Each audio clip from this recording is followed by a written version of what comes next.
दीजिए।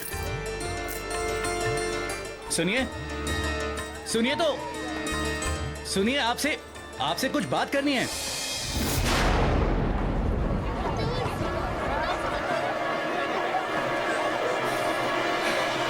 ये तो ममता है। ये यहाँ कैसे पहुंच गई?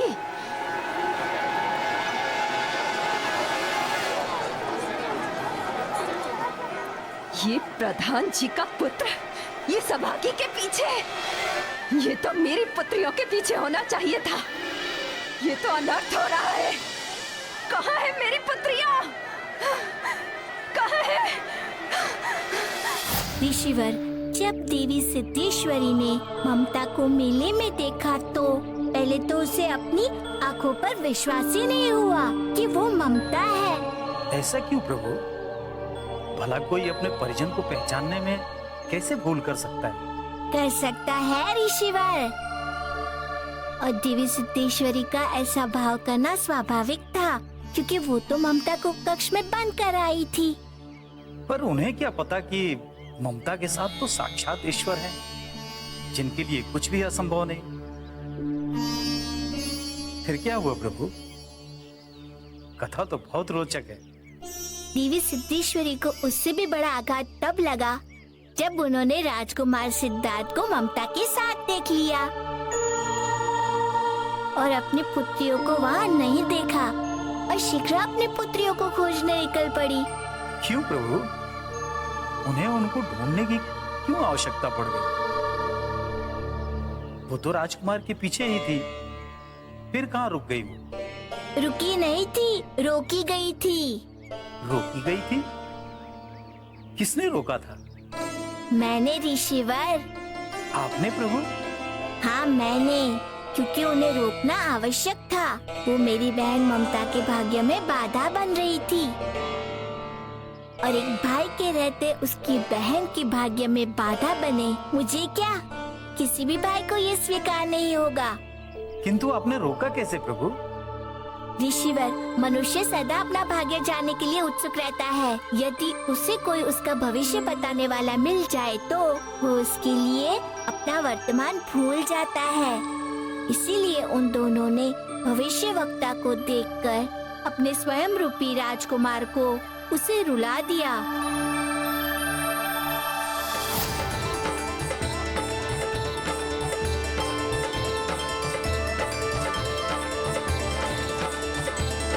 कहीं मैं कोई स्वप्न तो नहीं देख रही? कोई मुझसे भी प्रेम कर सकता है? मुझ अभागन को भी? मैं भी किसी को अच्छी लग सकती हूँ? क्या मैं हूँ प्रेम करने योग्य? मेरा दुर्भाग्य आपके इन अनमोल वचनों को सुनकर भी विश्वास करने से रोक रहा है।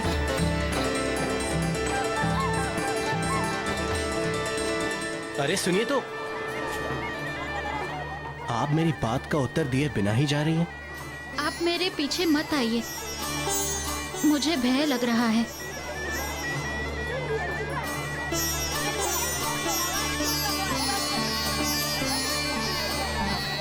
किससे? मेरा अर्थ है आप यहाँ मेले में किसके साथ आई हैं? मैं क्यों बताऊं कि मैं अकेली आई हूँ?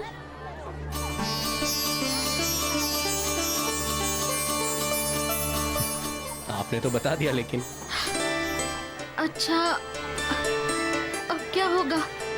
कहीं कुछ नहीं होगा आपको। मैं हूं ना मेले में आपकी रक्षा करने हेतु। तुम्हारा नाम क्या है? मैं क्यों बताऊं कि मेरा नाम ममता है? कहीं आपने सब लोगों के सामने मेरा नाम लेकर पुकारा तो? ठीक है ममता जी, मैं सबके सामने आपको आपका नाम लेकर नहीं पुकारूंगा। किंतु आपने मेरा नाम पुकारा। क्या मैंने आपको अपना नाम बताया था क्या? बता दिया था आपने।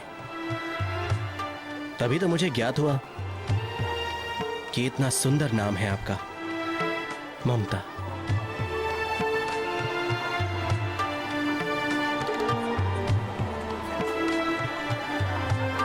मैं ये कंगन तुम्हारे लिए लेकर आया था और ये बताने आया था कि मैं आपसे विवाह करना चाहता हूं। और ये बताने आया कि मैं आपसे विवाह करना चाहता हूँ।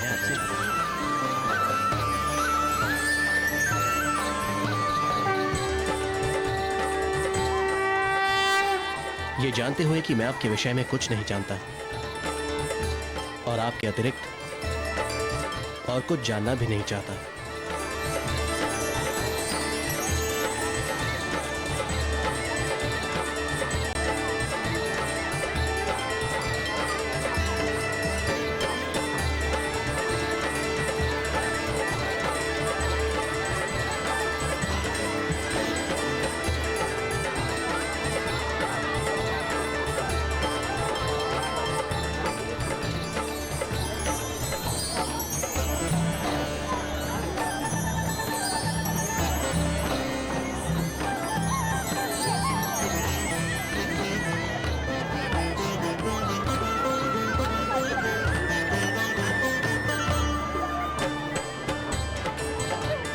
सच्चे हीरो के कंगन सिर्फ सच्चे मन की बालाओं पर ही फपती हैं। क्या आप सच में मुझसे विवाह करेंगे? हाँ, मैं सच में तुमसे विवाह करूंगा।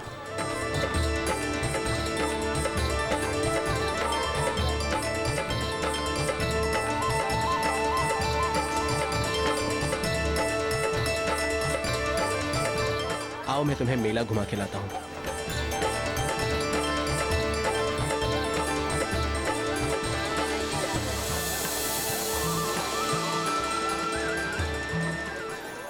बहन, आज से तुम भाग्यहीन से भाग्यशाली हो गई हो।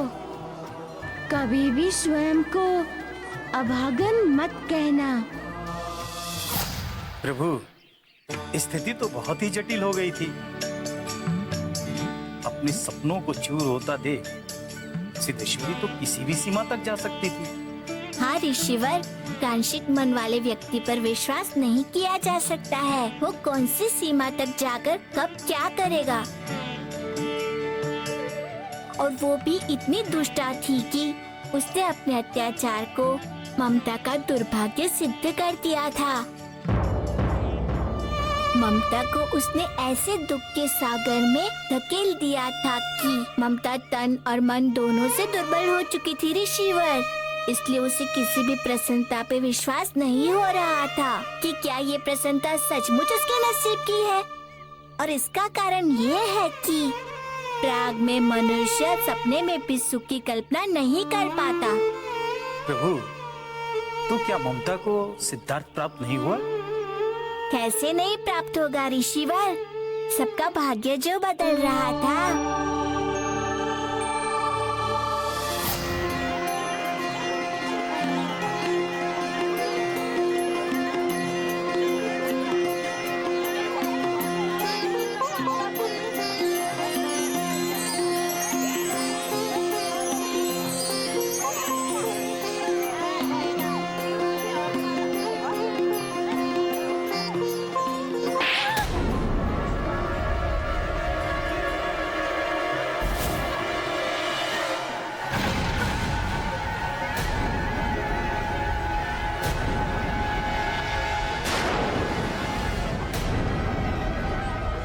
चुड़ैल, तू यहाँ कैसे? तू यहाँ मेले में क्या कर रही है? कैसे आई तू यहाँ करमजली?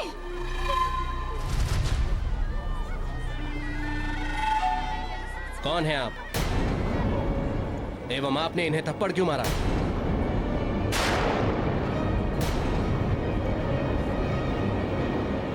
जमाता जी, ये हमारे गृह की दासी है।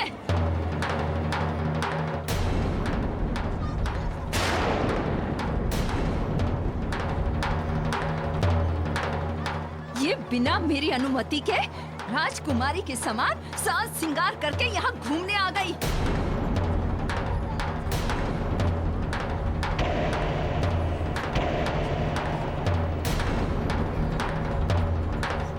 मुझे इससे कोई अंतर नहीं पड़ता।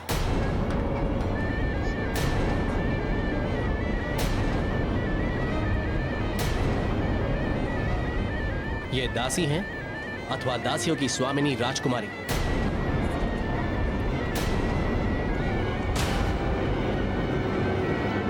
मुझे जो अच्छी लगेगी मैं उसे पसंद करूंगा, उसी से विवाह करूंगा।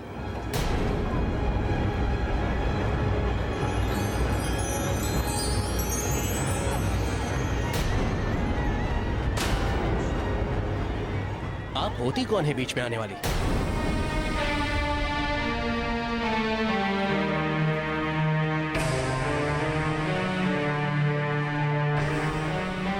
अरे मैं आपकी सासू मां जमाता जी।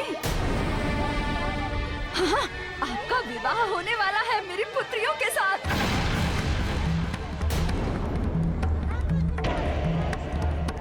अरे अब आप निश्चित भी करने लगी? आप होती कौन है ये सब करने वाली?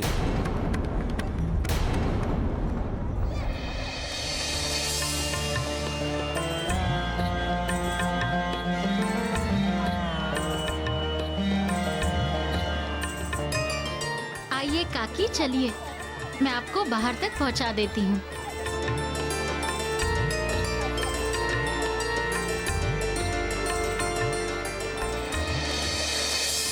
मैं विवाह करूंगा तो केवल इनसे ही करूंगा।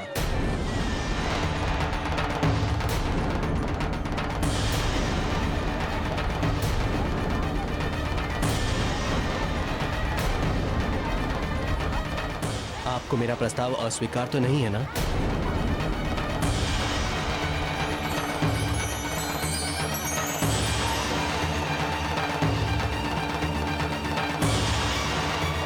बोलिए, मेरा प्रस्ताव अस्वीकार तो नहीं है ना आपको?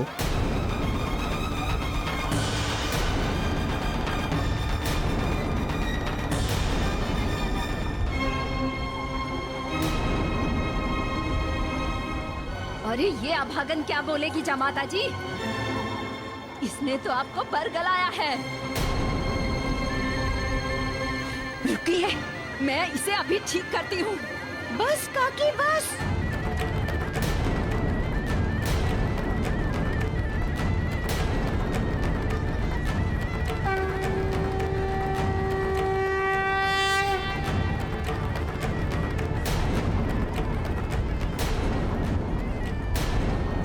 अरे ये अभागन क्या बोलेगी जमाता जी?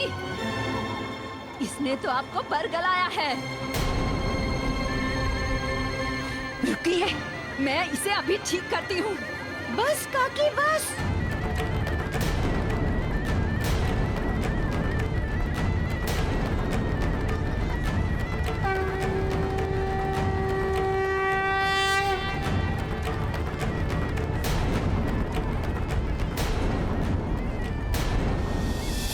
धन्य है प्रभु आप। आपने उस अभागन को उसका भाग्य लौटा दिया। नहीं ऋषिवर, उसके भाग्य को बदलने में मेरा कोई योगदान नहीं था। मैं तो बस एक निमित्त मात्र था। जो भी हुआ वो ममता के कारण हुआ। मैं समझा नहीं प्रभु। ऋषिवर, ममता को जो प्राप्त हो रहा था वो उसके कर्मों का फल था। उसकी धीरज एवं संयम को देखिए। उसने बुरे से बुरे समय में भी कभी किसी का अहित नहीं सोचा। साक्षात मृत्यु के मुख में जाने के बाद भी उसने अपने जीवन की चिंता नहीं की। चिंता की अपने परिजनों के भोजन की। ऐसे सीधे, सरल एवं सच्चे इंसान को उसके अच्छे कर्मों का फल तो मिलना ही था। और सिद्धार्थ के रूप में उसे वही फल प्राप्त हो रहा था। किंतु उस फल को प्राप्त करने में अभी एक बाधा शेष थी, जिसका अंत आवश्यक था। बहुत कर लिया आपने इस पर अत्याचार। आपके कारण मेरी बहन ने बहुत दुख सहे हैं और ये कोई अभागन नहीं है। आपने केवल इसे कह कर अभागन बना दिया है।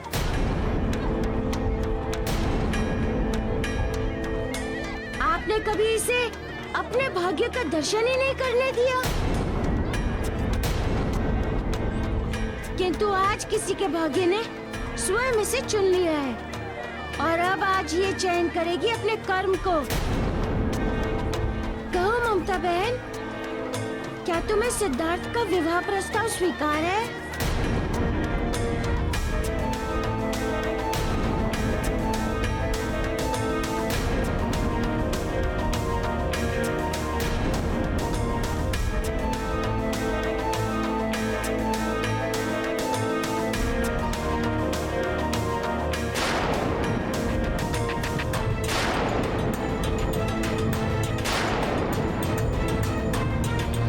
के भाग्य ने स्वयं इसे चुन लिया है और अब आज ये चयन करेगी अपने कर्म को।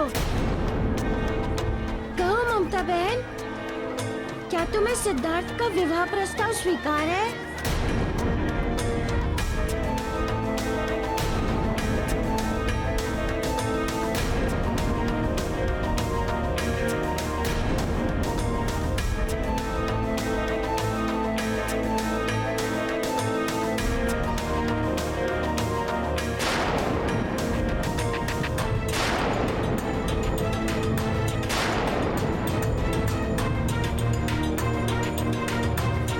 जमाता जी, ये आप अनुचित कर रहे हैं।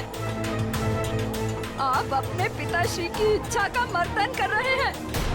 उनकी उत्कट अभिलाषा थी कि आपका विवाह मेरी पुत्रियों से हो, किंतु ऐसा कर आप... नहीं पुत्र,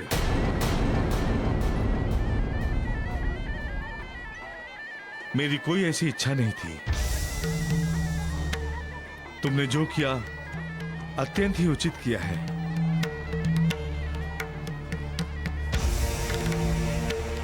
तुम्हारी इस पसंद से मैं अति प्रसन्न हूं और तुम्हारे इस निर्णय को मैं अपनी बहू स्वरूप स्वीकार करता हूं।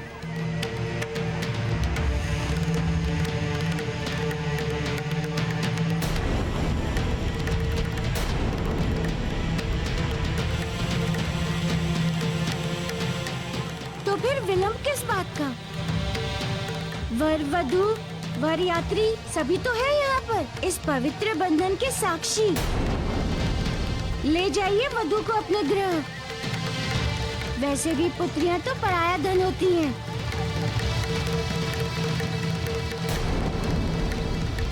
क्यों काकी, सही कहा ना मैंने?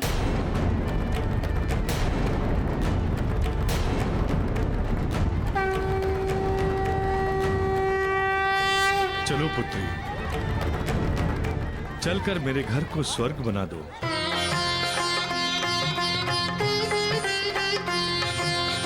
भैया मारुति, तुमने मुझ अभागन का भाग्य संवार दिया। मैं तुम्हारा ये उपकार कभी नहीं भूलूंगी।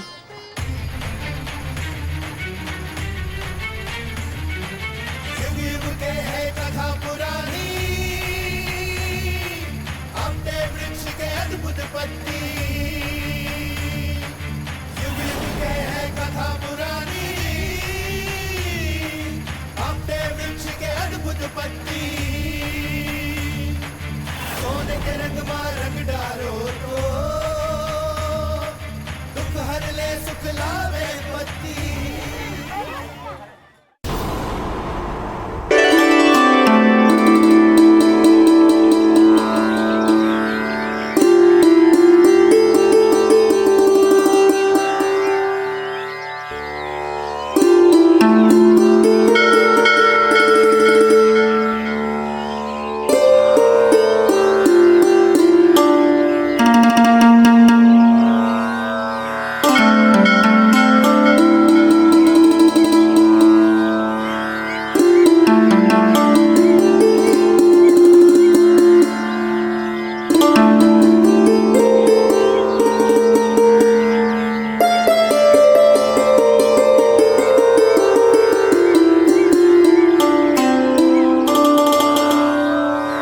ऋषिवर, विधाता ने संपूर्ण सृष्टि की रचना अपनी माया के द्वारा की थी, इसीलिए इस संसार को माया जाल कहा गया है और मनुष्य को इस माया का परीक्षार्थी। माया का परीक्षार्थी कैसे प्रभु? वो इसीलिए कि इसी माया के बीच मनुष्य की परीक्षा होती है। अब मनुष्य के विकार, मदो, मोह, माया, लोभ, काम, लोभ, क्षय, यही तो विकार उसके लिए अक्षम्य होते हैं। इसलिए इसमें लुप्त मनुष्य की परीक्षा के लिए वो सब कुछ अपनी माया से ही रचित था। में तो सत्य अवश्य प्रतीत हो रहा था, पर वास्तव में था नहीं। वो मेला, देवी सिद्धेश्वरी की वो दोनों पुत्रियां, राजकुमार सिद्धार्थ और वो सब कुछ। प्रभु, जब आप अपनी सिद्धियों की कठिन से कठिन परीक्षा में सफल हो जा रहे थे, तब भी वो अपना परिचय क्यों नहीं दे रही थी? वो सत्य आपसे क्यों नहीं कह रही थी? ऋषिवर, सत्य बताने के लिए नहीं बल्कि अनुभूत तथा प्राप्त करने के लिए होता है। कहने का अर्थ ये कि सत्य का सर्वार्थ मनुष्य को अनुभूत होना चाहिए। तभी ही सच्चे अर्थों में मिथ्या बुद्धि मिथ्या बोध का नाश होता है। सत्य में इतनी तेजदार होती है कि वो बिना बताई रिद्धि में जाकर बैठती है। इसलिए किसी भी सिद्धि ने मुझे अपने अथवा अपनी योजना के विषय में तब तक नहीं बताया जब तक कि मैं उसे प्राप्त करने के अंतिम चरण तक नहीं पहुंच गया। नहीं बताने के पीछे ये भेद था? हाँ ऋषिवर, और मैं आपको एक भेद भी बताता हूँ। वो क्या प्रभु? प्रथम बार लक्की माँ सिद्धि ने मुझे साक्षात दर्शन दिए थे। प्रभु, आपने उनके साक्षात दर्शन किए? हाँ ऋषिवर, ये मेरा सौभाग्य था और आपका भी सौभाग्य है कि जिस सिद्धि की कथा अंतिम कथा थी उसे मैंने आपको प्रारंभ से सुनाया। धन्य है मेरे भाग्य प्रभु, धन्य है मेरे भाग्य।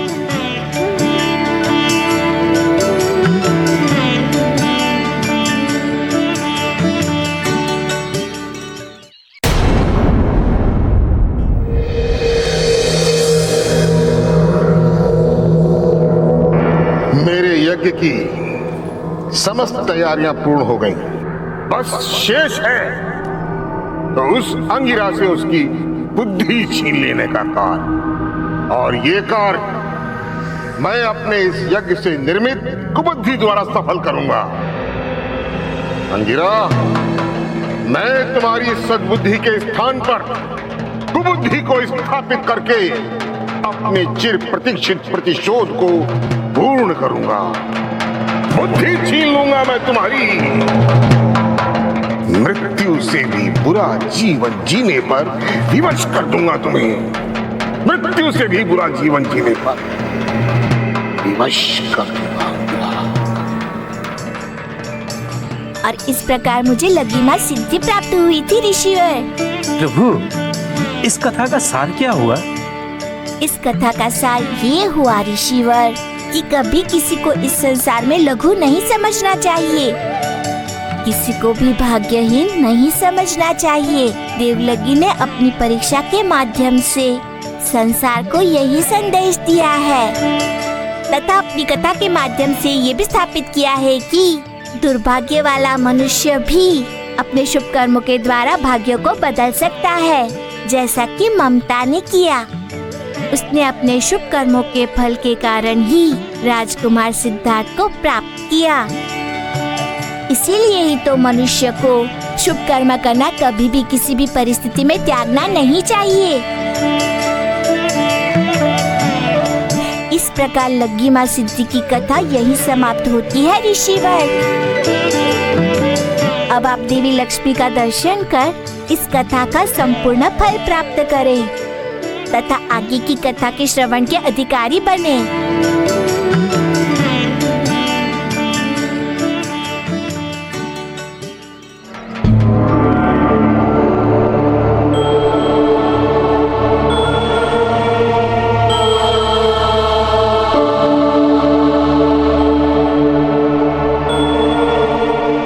मेरे पिताश्री, अंगिरा का जीवन संकट में है।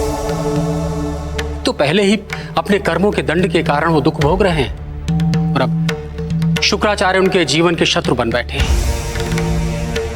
अपने असुरों के माध्यम से उनके कथा श्रवण के संकल्प में बाधा डालने का प्रयास कर रहे हैं। यहां तक कि भद्रासुर के द्वारा उनकी हत्या करवाने का प्रयास किया। तो प्रभु हनुमान ना होते तो अनर्थ ही हो गया। आश्चर्य की बात तो यह है कि इतने असफल प्रयासों के बाद भी शुक्राचार्य ने प्रतिशोध करना नहीं छोड़ा है। अभी भी पिताश्री अंगिरा के हित के लिए यज्ञ कर रहे हैं।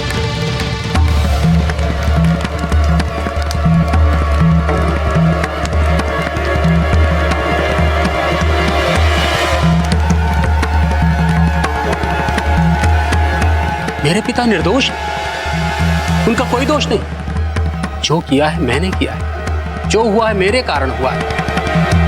अगर शुक्राचार्य को शत्रुता रखनी है तो वो मुझसे रखे।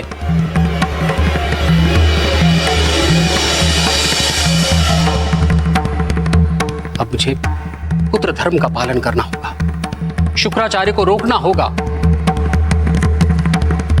परंतु कैसे कैसे रोकूंगा मैं उन्हें? हाँ, मुझे माता लक्ष्मी के समीप चलना चाहिए, क्योंकि उन्होंने ही पिताश्री को सिद्धि कथा श्रवण के लिए पृथ्वी लोक पर भेजा है। अवश्य ही हमारा मार्गदर्शन करें।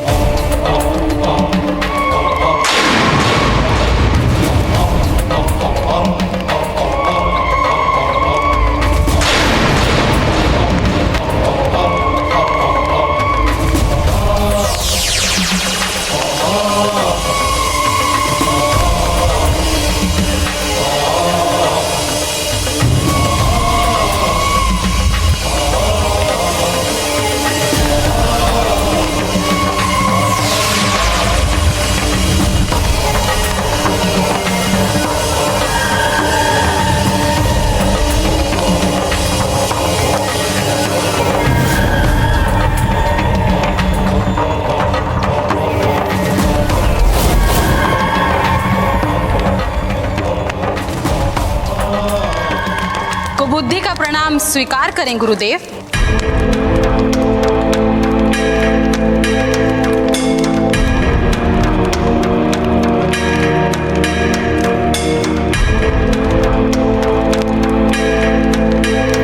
अंगिरा, निरंतर असफल होने वाले शुक्राचार्य को इस बार दुर्बल समझने की भूल कदापि मत करना, क्योंकि इस बार मैं असफल नहीं होने वाला, क्योंकि इस बार मेरे द्वारा रचित कुबुद्धि मेरे साथ है, जो तुम्हारी मति भ्रष्ट कर देगी। और जिसके मस्तिष्क में एक बार कुबुद्धि प्रवेश कर गई, समझो उसका विनाश निश्चित है, निश्चित।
प्रभु, प्रत्येक कथा श्रवण के पश्चात आप भक्तजनों में प्रसाद वितरण करने के लिए कहते हैं। इस प्रसाद वितरण का क्या महत्व है प्रभु? ऋषिवर, प्रत्येक पूजा अथवा कथा के उपरांत पूजा अथवा कथा का पूर्ण फल मनुष्य को प्रसाद वितरण के बाद ही प्राप्त होता है। प्रसाद मनुष्य को शांति प्रदान करता है, उसकी आकुलता अशांति को हरता है। कारण प्रसाद मनुष्य के अस्तित्व का, उसके इष्ट का पवित्र भोग होता है, किंतु उसको ग्रहण करने से मनुष्य का पाप भागता है। भगवान इसके पाप का नाश करते हैं। प्रभु की प्रार्थना करने के कारण प्रसाद में स्वयं ईश्वर की भ्रांति जीव को शांति देने की क्षमता आ जाती है। प्रसाद वितरण की इतनी बड़ी महत्ता तथा इतना बड़ा पुण्य है। हाँ ऋषिवर, इसलिए प्रत्येक कथा एवं पूजा के उपरांत प्रसाद वितरण की व्यवस्था है ताकि पुण्य दोनों को प्राप्त हो सके, वितरण करने वाले को भी तथा प्रसाद ग्रहण करने वाले को भी। अच्छा, अब मुझे आज्ञा दीजिए। कल पूर्ण ब्रह्म मुहूर्त में मैं आपको वहाँ मिलूंगा तथा अष्ट सिद्धि की नई कथा सुनाऊंगा।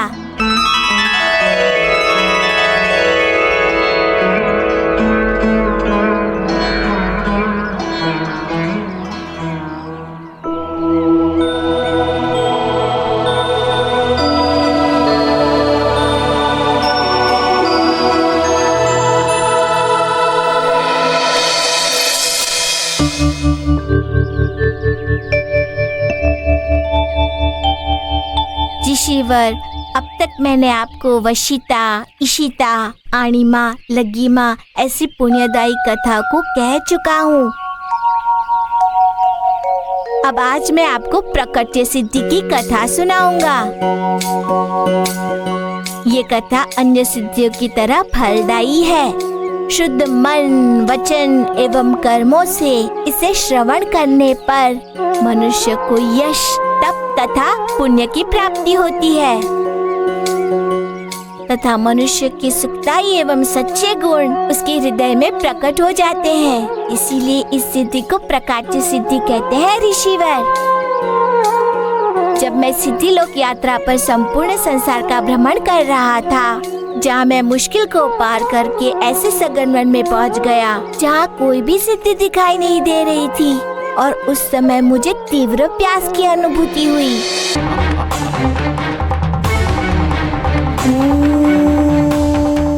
इस वन में मंत्रोच्चारण की ध्वनि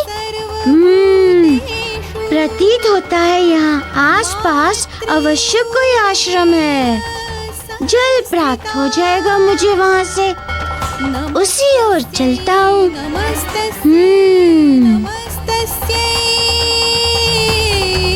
नमो नमः।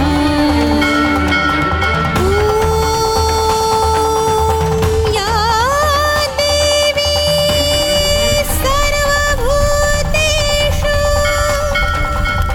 मातृरूपेण संस्थिता, नमस्तस्यै नमस्तस्यै नमस्तस्यै नमो नमः। ॐ या देवी सर्वभूतेषु। ये क्या? ये तो मैं विचित्र दृश्य देख रहा हूँ। ये तपस्विनी स्त्री हवन जैसा पुण्य कर्म भी कर रही है तथा विलाप भी कर रही है। ये रो क्यों रही है? नमस्तस्यै मुझे इनसे पूछना चाहिए।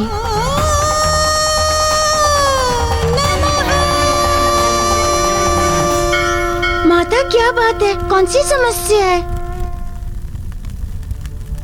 कि आप हवन जैसे पुण्य कर्म के मध्य में विलाप कर रही हैं? मेरे द्वारा किए जाने वाला ये हवन मेरे जीवन काल का अंतिम पुण्य कर्म है।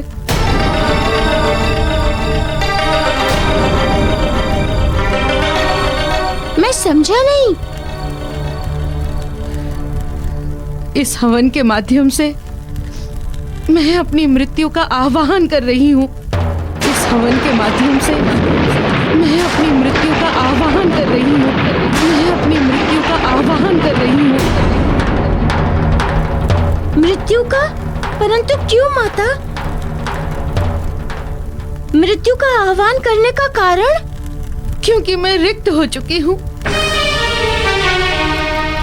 मेरे जीवन भर का यश, मेरे संपूर्ण जीवन का तप, मेरा अर्जित पुण्य, जो कुछ भी था, मैंने अपने इस जीवन काल में जो कुछ भी संचित किया था उसे दस्यु ले गए और मुझे सारहीन कर गए।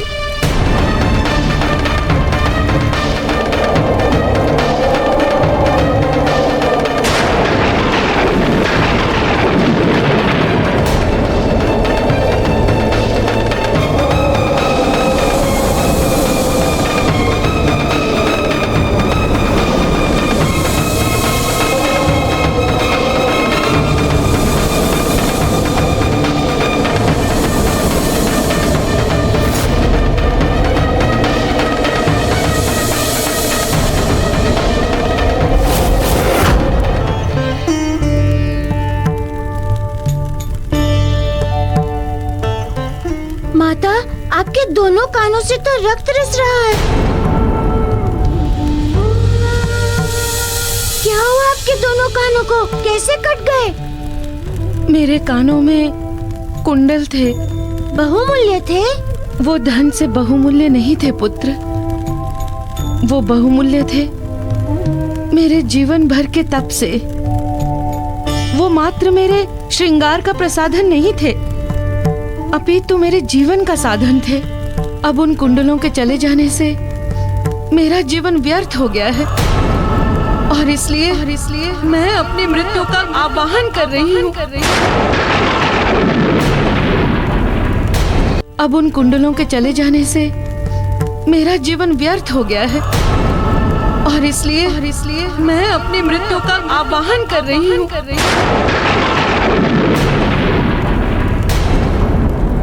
ये कुंडल किसी गलत हाथों में चले गए तो बहुत बड़ा अनर्थ हो जाएगा। माता, आपका दुख मैं समझता हूँ, किंतु मृत्यु किसी भी समस्या का समाधान नहीं है। जीवन बहुत ही अमूल्य है। मैं जानती हूँ, किंतु तुम नहीं जानते कि वो कुंडल क्या थे। वो मात्र कुंडल नहीं थे, अपितु शक्ति पुंज थे, अति शक्तिशाली। उन कुंडलों में अपार शक्ति थी। उन कुंडलों से मैं किसी भी देवता से अति सुगमता से बात कर लेती थी, उनका आवाहन कर लेती थी तथा कोई भी वस्तु कभी भी प्राप्त कर सकती थी। और इतना ही नहीं पुत्र, उन कुंडलों से मैं कहीं भी कभी भी अपने आप को प्रकट कर लेती थी और किसी भी दुखियारी का दुख हर लेती थी। अब समझा मैं आपकी व्यथा का कारण। मेरी व्यथा ये नहीं है पुत्र कि वो कुंडल चले गए अथवा मेरी शक्ति चली गई, अपितु मैं तो इस बात को लेकर चिंतित हूँ कि जिनके पास वो कुंडल हैं, वो कुपात्र हैं और वो उन कुंडलों में संचित शक्ति का दुरुपयोग करेंगे। इतना योग्य, प्रभावशाली एवं शक्तिशाली कुंडल यदि किसी कुपात्र के हाथ में गया तो वो निश्चय ही उसका दुरुपयोग करेंगे। संसार की व्यवस्था पर प्रतिगामी प्रतिकूल ही प्रभाव डालेंगे। मुझे जाकर उन कुंडलों का पता लगाना होगा तथा उन्हें वापस लाकर इन देवी को वापस देना होगा।